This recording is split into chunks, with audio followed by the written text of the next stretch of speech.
adalah Salsabila Putri Rahman. Aku Lintang Cahaya Marinda. Aku Sarah Marcella, dan satu lagi rekan kami yang berhalangan hadir yaitu Muhammad Rangga Pratama yang sedang mengikuti pertandingan di luar kota.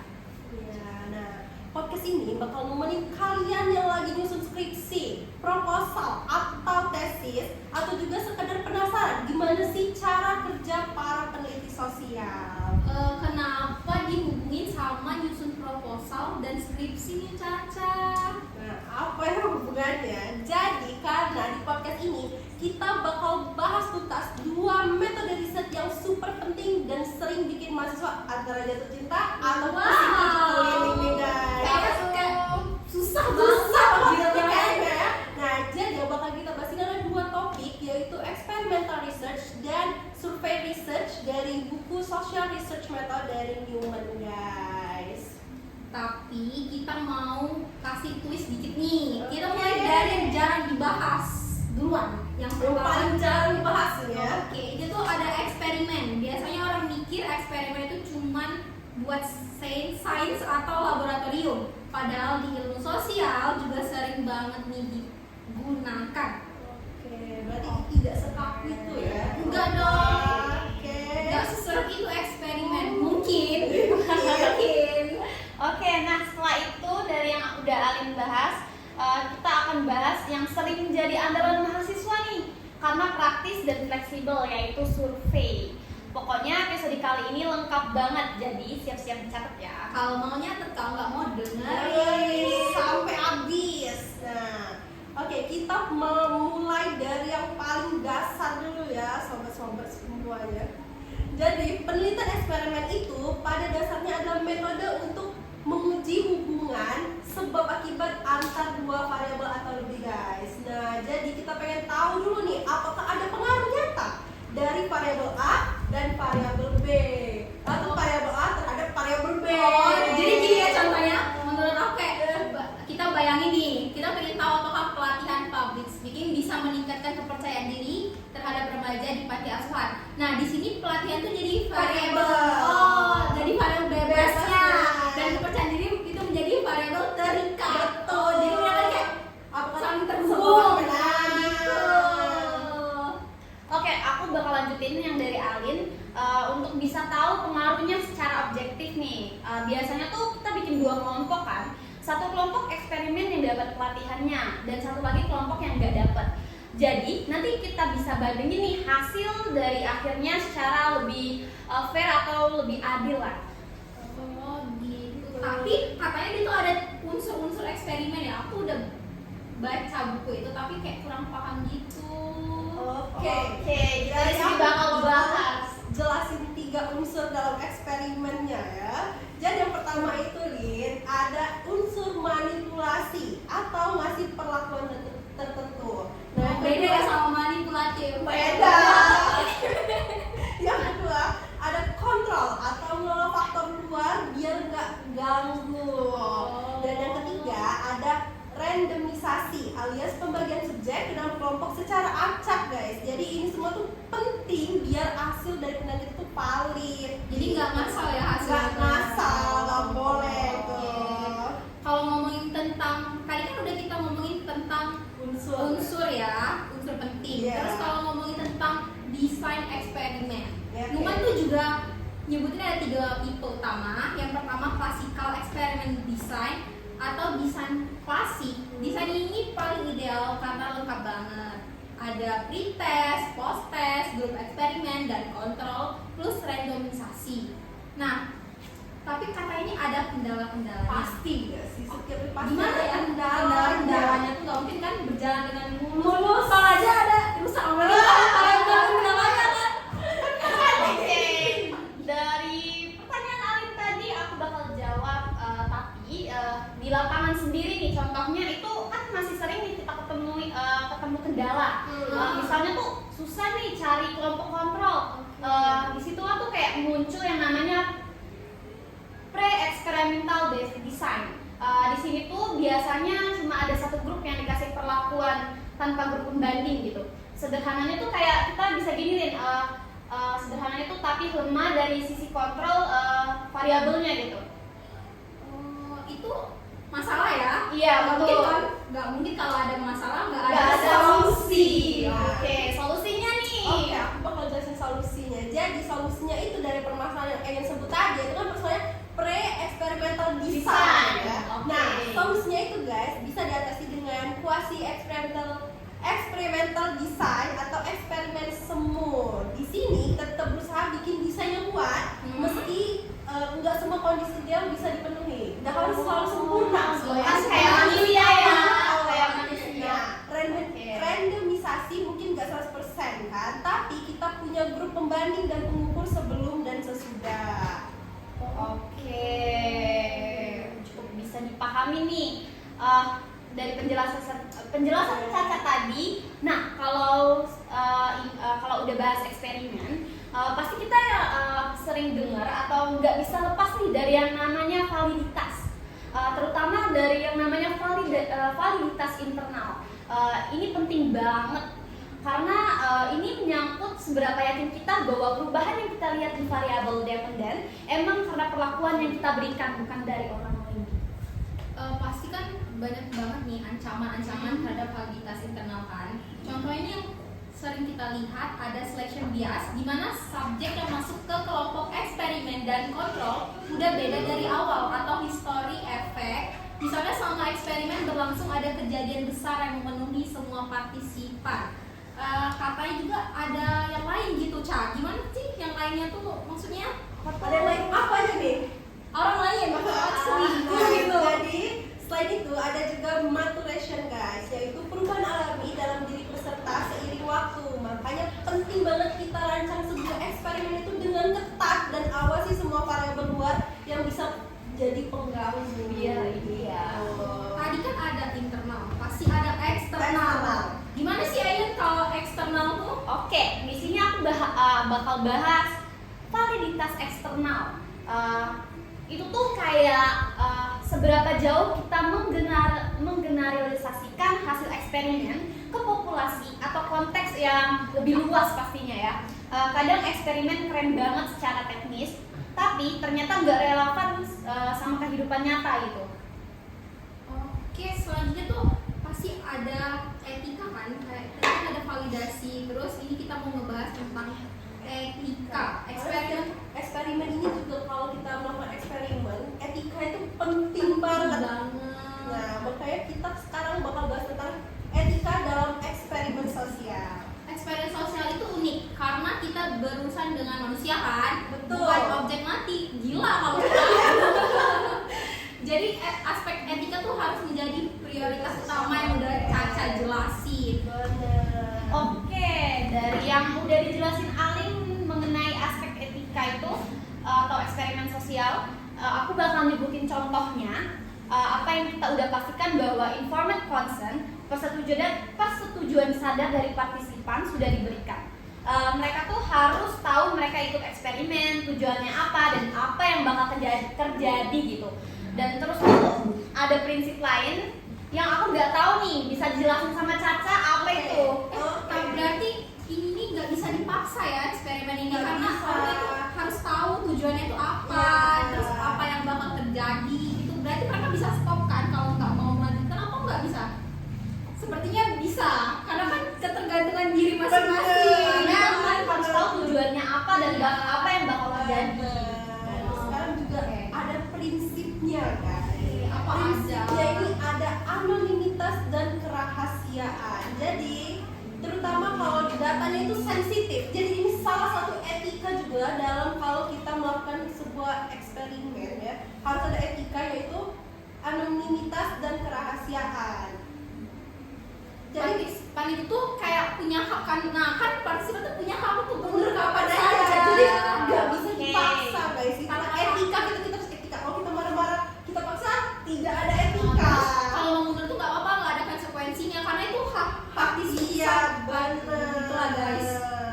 Nah kalau kayak kerahasiaan itu kan misal datanya sensitif ya guys. Nah itu kan jangan disebar. Iya. Itu harus dikeep sendiri. Privasi gitu. setiap Itu orang ya. Salah satu etika lah ya itu. Terus jatuhnya. jangan lupa prinsip dasar dalam etika penelitian yaitu do no harm. Jangan sampai demi mengejar data kita justru menyakiti atau menempatkan peserta dalam situasi beresiko. Benar, itu Kita harus save yang kita mau minta dana, kita harus save dia guys, nggak boleh disebar-sebar gitu. benar banget, karena itu jatuhnya ke psikis orang nggak sih? Iya. Ke psikolog ya. Terus ini katanya ada salah satu contoh yang paling terkenal yaitu Stanford Prison. Siapa mau jelasin? Oke, di sini aku bakal jelasin nih eksperimen Stanford Prison tuh apa sih dan gimana gitu. Oke, Sebelumnya ini eksperimen ini dari siapa yang Stanford Prison ini oleh Philip Zimbardo nih. Nah, ini tuh lebih ke studi kasus contoh dari Iya. etika tadi guys. Oke, silakan. Oke, eksperimen ini tuh sendiri menunjukkan gimana kekuasaan bisa mengubah perilaku seseorang secara ekstrim, kayak apa ya? Kayak contoh buruk lah, kayak ngelakuin kebiasaan buruk. Bisa jadi juga contoh buruk karena melanggar banyak etika gitu. Terus mungkin ada eksperimen yang lebih positif. Siapa yang tahu? Aku bisa jelasin. Aku ada nih contohnya evaluasi program beasiswa untuk siswa kurang mampu. Yang penelitian membandingkan prestasi akademik siswa yang dapat beasiswa dengan tidak.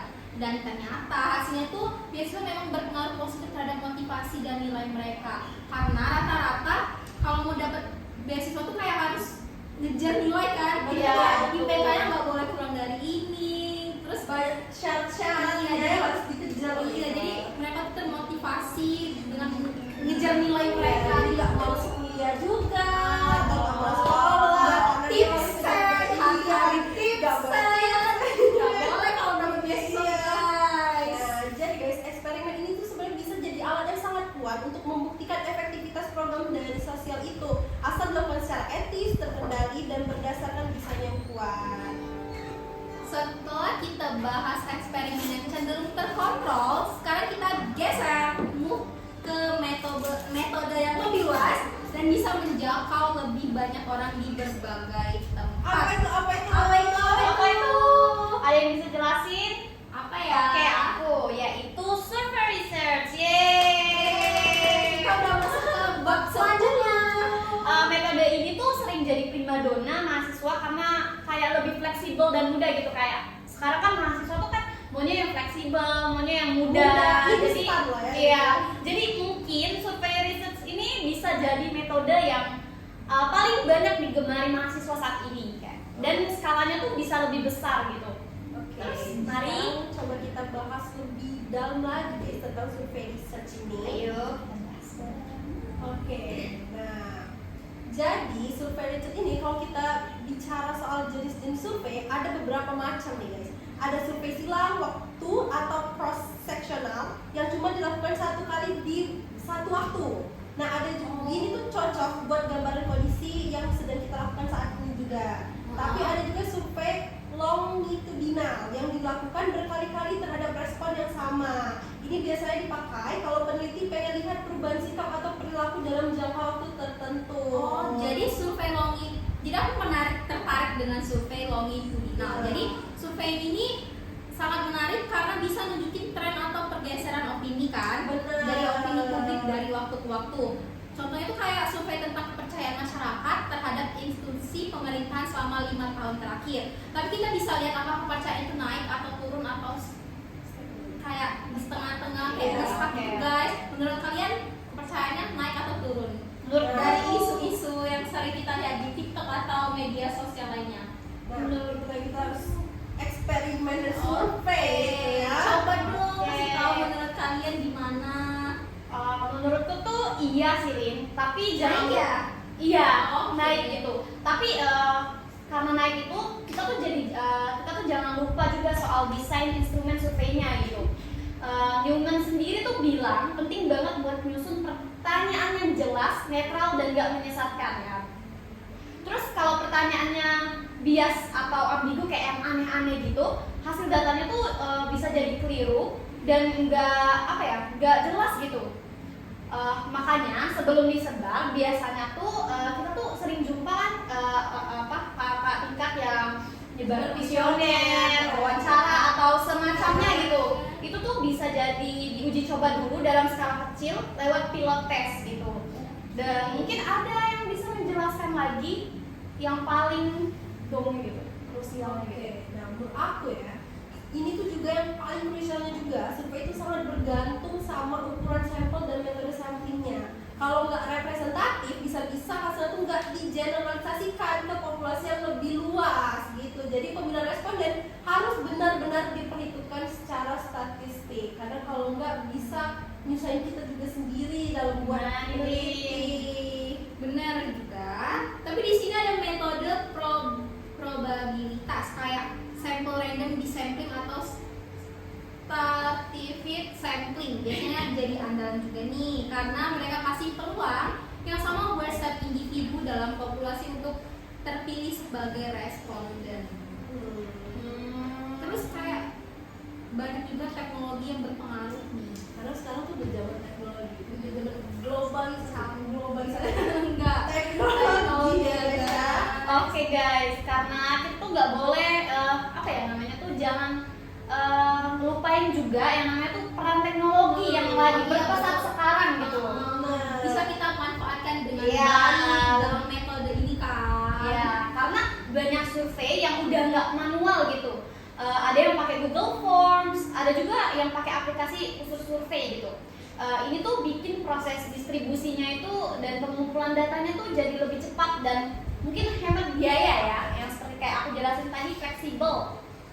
Jadi survei ini nih ada dua jenis besar, Ya. yaitu ada cross sectional dan longitudinal. Cross sectional itu kayak jepretan satu waktu yang tadi udah dijelasin. Iya. Misalnya kita kayak ke mahasiswa sekarang tentang stres akademik di bulan ini. Dan kalau longitudinal kita melakukan survei berulang kali ke responden yang sama nih ya. Kayak kelompok serupa tujuannya untuk melacak perubahan dalam jangka waktu tertentu yang udah kita jelasin di sebelumnya Ya, kan. ya. Yang kita nanya tentang perkembangan kepercayaan terhadap instansi pemerintah. Setelah aku baca-baca juga nih guys, bukunya itu aku sedikit mengingat tentang longitudinal itu dibagi menjadi 3 lagi. Terbagi lagi dari dibagi lagi. Nah, jadi longitudinal itu terbagi jadi yang pertama ada trend study atau mempelajari perubahan dalam populasi umum. Yang kedua ada cohort study, ngikutin kelompok yang punya karakteristik yang sama, misalnya angkatan 2020, angkatan 2021, Mungkin sama ya, sama. karakteristik Atau ini. Ngikutin gitu yang ya. ketiga ada panel study, ngikutin individu yang sama dari waktu ke waktu. Kayak FOMO ya. FOMO ya. Nah, jadi setelah tujuan penelitian ini ditentuin nih, Oh ini kayak udah masuk nyusun survei Iya, ya. baik ini ya. Oke. Survei baik. Masuk nyusun survei ya setelah guys. kita udah nyusun tujuannya tuh penelitian udah ditentuin, udah tahu, dan kita udah tahu topik utama yang mau kita gali.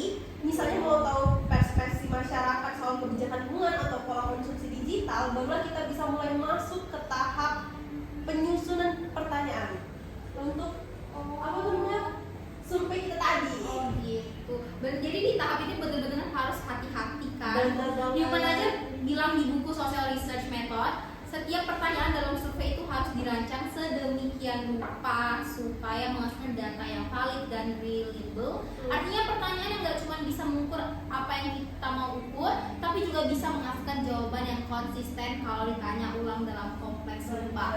Jadi kayak yang ngasih pertanyaan nggak boleh ngasal, yang menjawab juga nggak boleh ngasal. Harus apa ya bilangnya, harus dari awal dan akhir harus sama gitu. Oke, dan nggak cuman itu Lin, bahasa yang kita pakai juga tuh harus mempertimbangkan latar belakang dari si responden ini gitu. Kayak misalnya kalau target respondennya tuh adalah masyarakat umum dari berbagai pendidikan, hindari istilah-istilah teknis atau jargon akademik lah. Ini jangan formal, yang harus formal, yang menurut kita pakai bahasa Nggak semua sehari-hari. orang ngerti Ya, kan. oke, iya betul. Ya, sekarang gen-gen itu tadi kenapa? Gen Z. Keluarga udah Gen alpha. Alpha.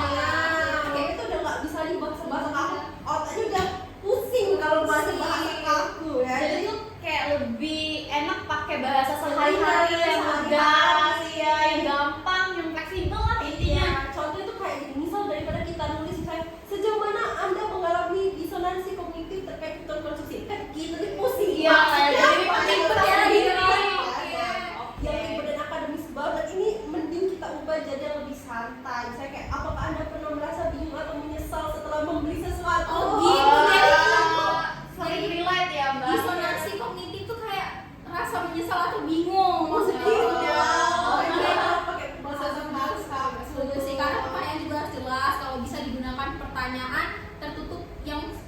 ada pilihan jawabannya yang kayak skala Likert. Iya. Misalnya setuju, tidak setuju, atau sangat setuju dan sangat setuju.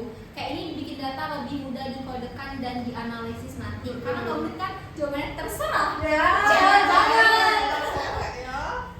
Terus tapi tuh jangan lupa ya guys, kasih opsi netral atau tidak tahu. Supaya responden yang nggak punya opini tetap mengisi tanpa merasa terpaksa memilih jawaban yang nggak sesuai. Gak apa-apa ya, kayak jawab bukan Iya, terserah sih, bukan netral. Kadang kan bingung kan, kadang kita tuh nggak setuju juga enggak.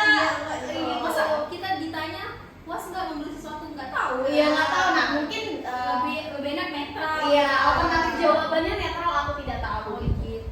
Benar. Nah, setelah kita tadi kan kita bahas tuh, setelah abis instrumen selesai disusun, kita tuh masuk ke tahap penting selanjutnya, yaitu Apa itu? pilot test. Apa tuh pilot Itu test? semacam uji coba kecil yang tadi udah dibahas sedikit oleh Ayan. Nah, biasanya dilakukan 10 ke 30 orang yang punya karakteristik mirip dengan target responden utama kita. Tadi juga udah dibahas ke Ayan sebelum kayak survei atau apa itu? Apa yang bikin? Questionnaire. Nah, questionnaire disebar ke orang, kan tadi Ayan juga bilang sebelum disebar ke orang luas yang banyak, mending dicoba dulu dengan pilot test tadi. Iya, betul. Jadi itu kayak banyak berguna. Ah.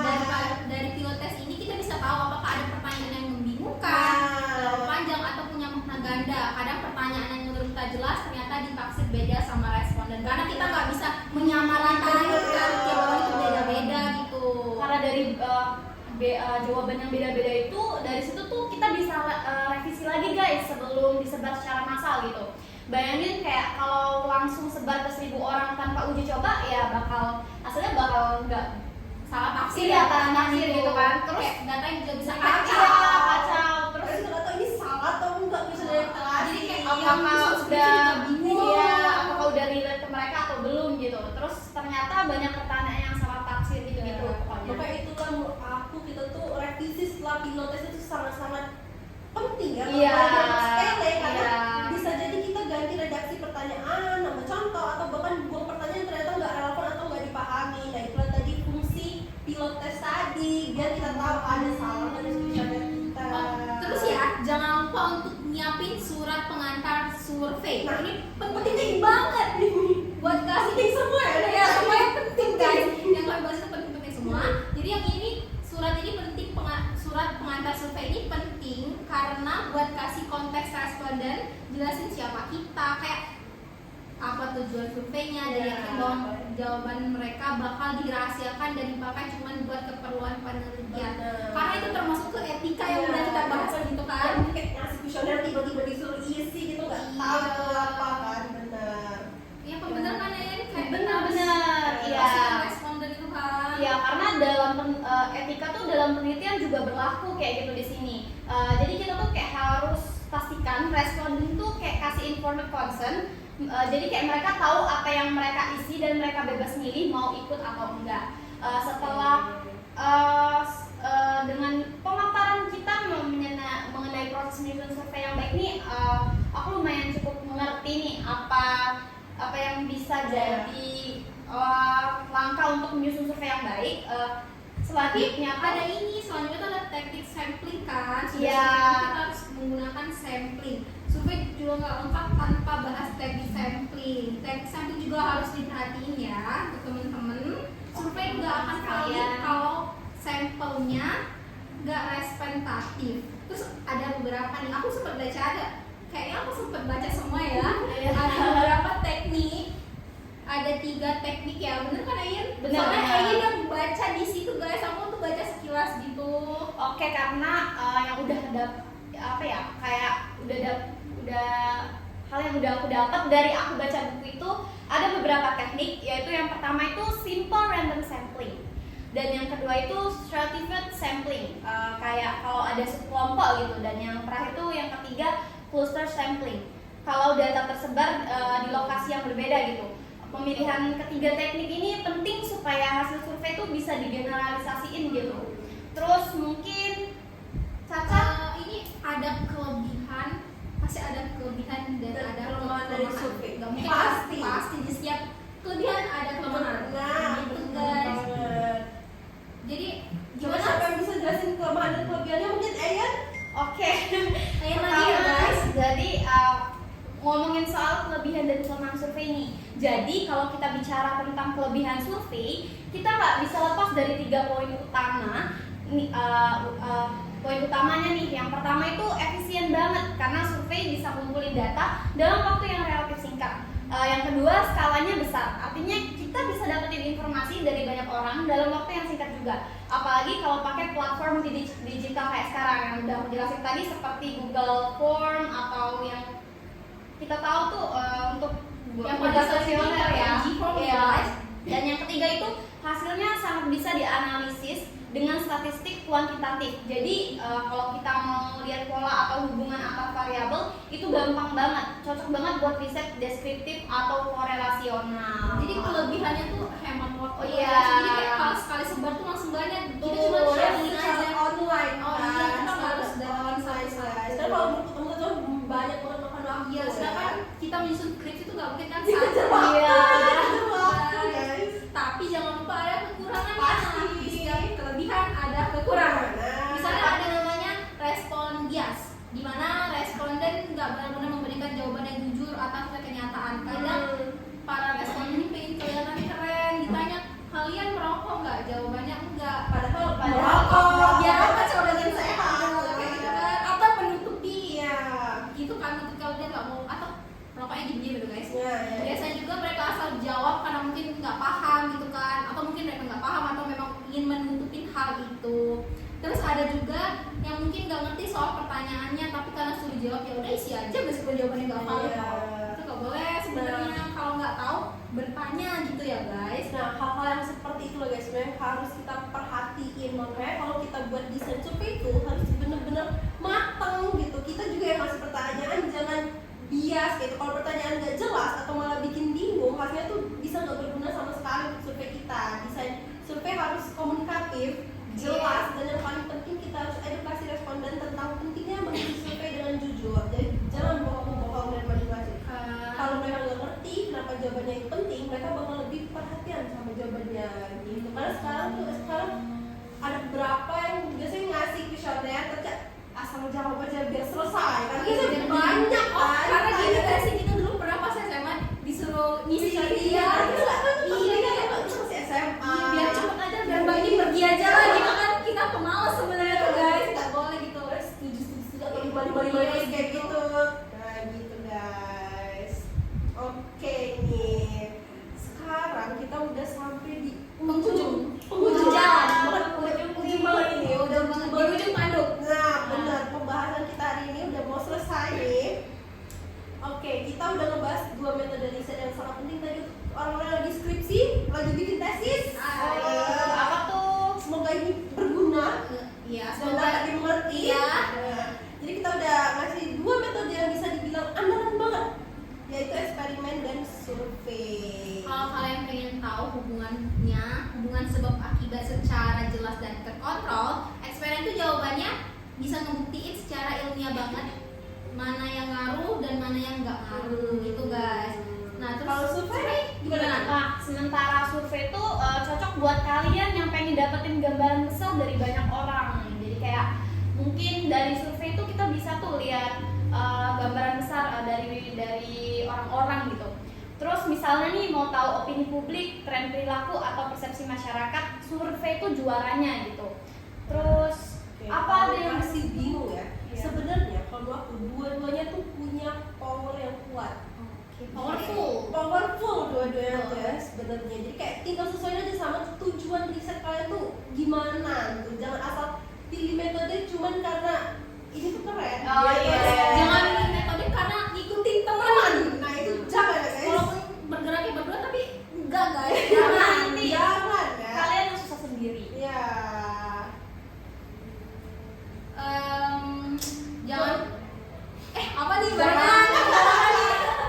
Terus kayak jangan pernah lupa juga soal etika penelitian. Mau eksperimen atau survei tetap harus jaga privasi responden, pastiin mereka ngerti tujuan riset kita dan gak ada unsur paksaan. Benar. Jadi harus jelasin serinci-rincinya, jangan kayak ya deh, ya kamu aja ya, ya udahlah gak apa-apa, terserah aja yang penting terisi kuesioner kakak, nggak boleh gitu guys. Benar tuh guys.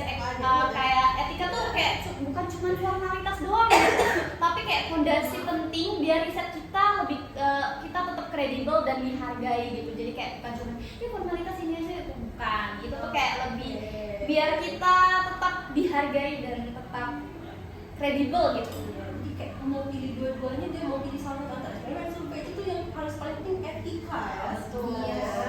Oke, bikin obrolan kita hari ini bisa bantu kalian makin paham tentang metode riset. Ingat, riset yang bagus itu nggak cuma soal data doang, tapi juga soal cara kita memperlakukan orang-orang yang terlibat di dalamnya. Bener nih. Terus yang untuk yang ngulik dan jangan takut. Maaf guys. Terus semangat. Terus buat yang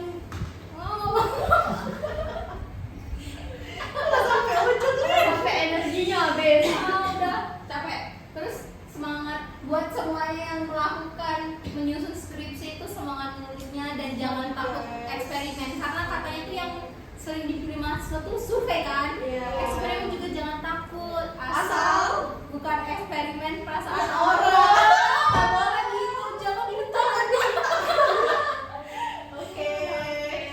Oke deh, itulah pembahasan kita di akhir ini. Kita pamit dulu, sampai ketemu di obrolan seru selanjutnya. Tetap kritis, tetap mikir, dan tetap ngopi.